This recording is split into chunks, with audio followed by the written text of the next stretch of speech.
Phone tapping వ్యవహారం అంటే ఎప్పుడెప్పుడు దేశాల్లో విన్నాం కానీ ఒక తెలంగాణలో ఇప్పుడు ప్రచారం అవుతున్నటువంటి కథనాలు అసలు భారతదేశాన్ని అతలాకుతలం చేసేస్తున్నాయి. అంటే మనిషి యొక్క ప్రైవసీ అనేటువంటిది లేకుండా పోయింది. దాదాపుగా 1,00,000 మంది ఫోన్స్ని ట్యాప్ చేశారు అని చెప్తున్నారు. దానిలో రాజకీయ నాయకులు ఉన్నారు, సినిమా తారలు ఉన్నారు, వ్యాపారవేత్తలు ఉన్నారు, అలాగే సంసారం చేసుకున్నటువంటి స్త్రీలు ఉన్నారు, వాళ్ళ పిల్లలు కూడా ఉన్నారు. అంటే భార్యాభర్తల సంభాషణ కూడాను.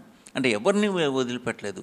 దరిదాపు 1,00,000 మందిని ఫోన్ ట్యాప్ చేయటం అంటే అసలు ఏం జరుగుతుంది, ఎలా ఉంటుంది, అసలు రేపటి పరిస్థితి ఏమిటి అనేటువంటిది అందరూ కూడా వేలెత్తి చూపెట్టేది ఒక బీఆర్ఎస్ కేసీఆర్ వైపే. అంటే ఆయన పాలనలో ఎలా జరిగింది ఇంత దారుణం. ఆయన ఎంతో తెలియగలవాడు, చాలా క్రమశిక్షణకు ఉన్నటువంటి పేరు. ఆయన హయాంలో ఆయన కుటుంబంలో ఒక లిక్కర్ స్కామ్ కేసులో కుమార్తె ఇరుక్కోవడం, ఈ యొక్క ఫోన్ ట్యాపింగ్ కేసులో ఆ కుటుంబ సభ్యుల పేర్లు వినపడటం దురదృష్టకరం.